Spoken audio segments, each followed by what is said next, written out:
Assalamualaikum warahmatullahi wabarakatuh. Nah, sekarang baru tekniknya. Kuncinya di sini sebenarnya. Gimana sih cara mempersuasi yang baik? Kalau Al-Farabi di kitab Al-Mantiq fil Khitobah ada setidaknya 12 cara. Yang pertama, analogi atau kias. Yang kedua, antimem. Nanti kita jelaskan. Malam hari ini kita jelaskan 2 saja ya. Analogi dan antimem. Yang 10 kapan-kapan. Karena panjang waktunya tidak akan nyampe. Yang ketiga, menemukan kelebihan diri kita dan kekurangan orang yang mendebat, lawan.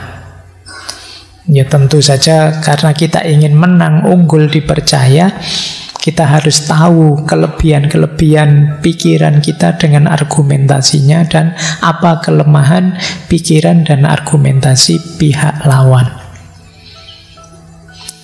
Yang ketiga, gimana caranya kita bisa mempengaruhi emosi orang yang kita beri persuasi. Ini patos. Jadi gimana caranya kalau kita ingin mereka terharu, ya mereka terharu beneran. Kalau ingin mereka tersentuh, mereka tersentuh. Ini memancing reaksi emosional.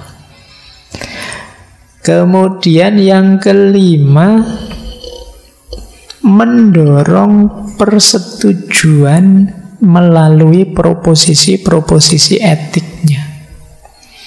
Berarti apa? Mereka setuju untuk melakukan dan menjalankan apa yang kita katakan. Jadi gimana caranya, kata Al-Farabi, orang yang mendengarkan kita itu setuju dengan proposisi etiknya. Karena proposisi etik itu kan yang berhubungan dengan tindakan. Tidak sekedar pemahamannya, kan ada nanti yang paham saja tapi ya tidak mau mengikuti kita. Maka mari kita buat mereka mendukung proposisi etik kita, bahwa menjalankan ini, melakukan itu seperti yang kita sarankan itu baik. Ada lagi strategi retorika dengan cara membesarkan atau mengecilkan nilai sesuatu. Tapi ini untuk kebaikan ya, jangan untuk kejelekan. Jadi kadang-kadang kita membesar-besarkan. Sebenarnya ya tadi cuma saya minum biasa saja. Terus kalian menjelaskannya, wah Pak Faiz itu kalau minum rasanya seperti, itu membesar-besarkan. Oh, cuma minum biasa saja kok. Saya kalau mendengarkan ngaji ini Pak, wah pikiran saya, rasa itu membesar-besarkan. Tapi dalam konteks tertentu kadang penting. Mungkin kalian promosi biar temanmu tertarik misalnya, itu membesar-besarkan. Padahal ya biasa saja. Atau mengecil-ngecilkan. Nah, sama lah kayak kalian sekarang sepak bola kalah misalnya, itu kan kalian kecil-kecilkan. Ya enggak apa-apa lah, cuma kalah, yang penting kan. Nah, itu namanya mengecil-ngecilkan sesuatu. Kalian harus canggih di sini untuk mempersuasi orang.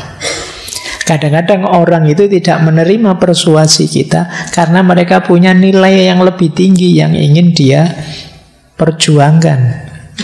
Nah, terus strategi kita biasanya apa? Mengecilkan nilai dia dengan membesarkan nilai kita. Misalnya kalian punya teman, saya sudah tidak mau kuliah lagi, saya ingin kerja saja. Nah, padahal kamu ingin ngajak dia kuliah.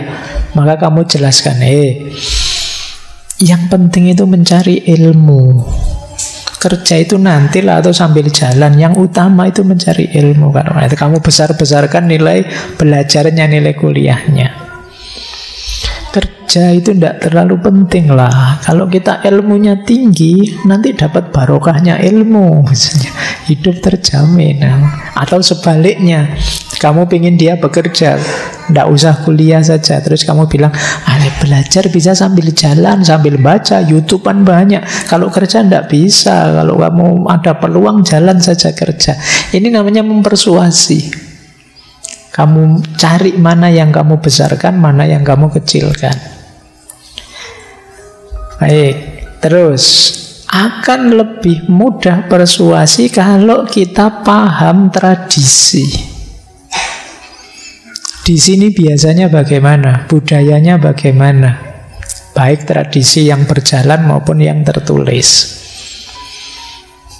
Yuk kita sebagai orang Indonesia yang ramah, mari kita memperbanyak senyum. Ini namanya kita basisnya tradisi.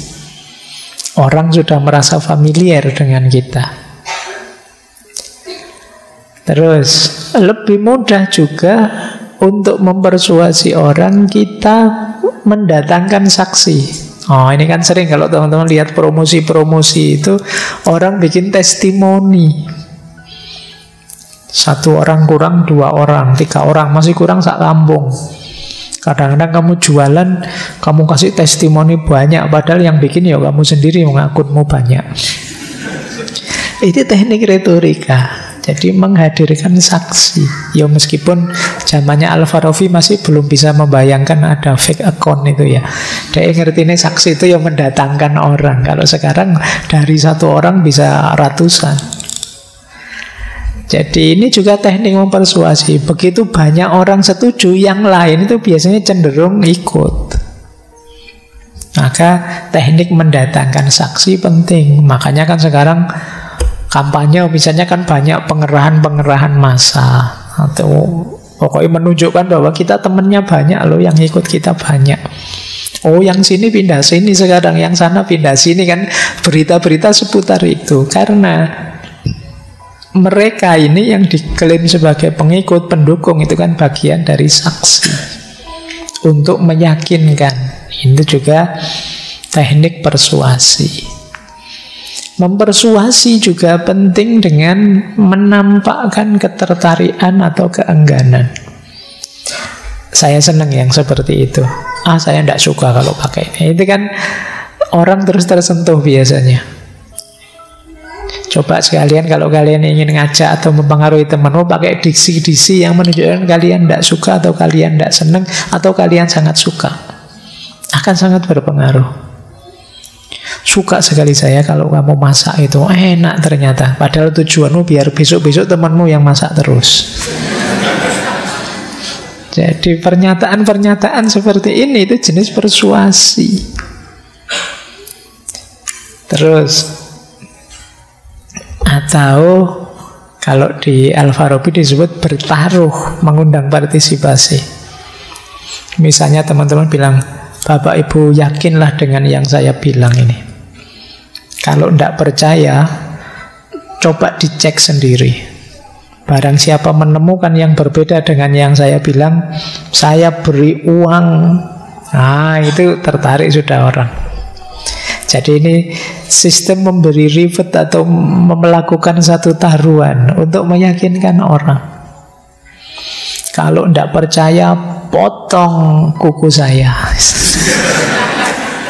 Potong leher mati ya, potong kuku, potong rambut saja aman. Jadi ini gaya persuasi namanya. Jadi membuat orang, oh iya ya, wong ya uang sebesar itu aja dia korbankan, mestinya benar ini. Nah, ini gaya persuasi juga. Terus bersumpah.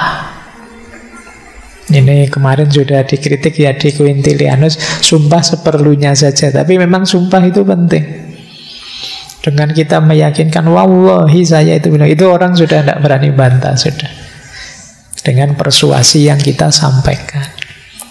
Yang terakhir, kalau mempersuasi orang, perhatikan mimik kita, gestur kita. Jangan ngajak orang sedih, kita cengenges-cengenges. Sambil meringis-meringis sedikit, ya prihatin ya, saya terus cekikian. Ini tidak jadi prihatin itu namanya. Gesturnya, kemudian mimiknya penting. Jadi ini 12 teknik untuk kita mempersuasi orang, menarik orang sehingga menerima asumsi kita tadi, apa yang kita sampaikan tadi. Oke, untuk malam hari ini saya cukupkan sekian dulu. Mohon maaf kalau ada yang kurang berkenan, mungkin 1-2 kekurangan apa, mohon dimaklumi. Kalau ada kekhilafan, kealpaan yang teman-teman ngerti benernya seperti apa, ya silahkan disampaikan. Kurang lebihnya mohon maaf. Wallahul muwaffiq, wallahu a'lam bissawab. Wassalamualaikum warahmatullahi wabarakatuh.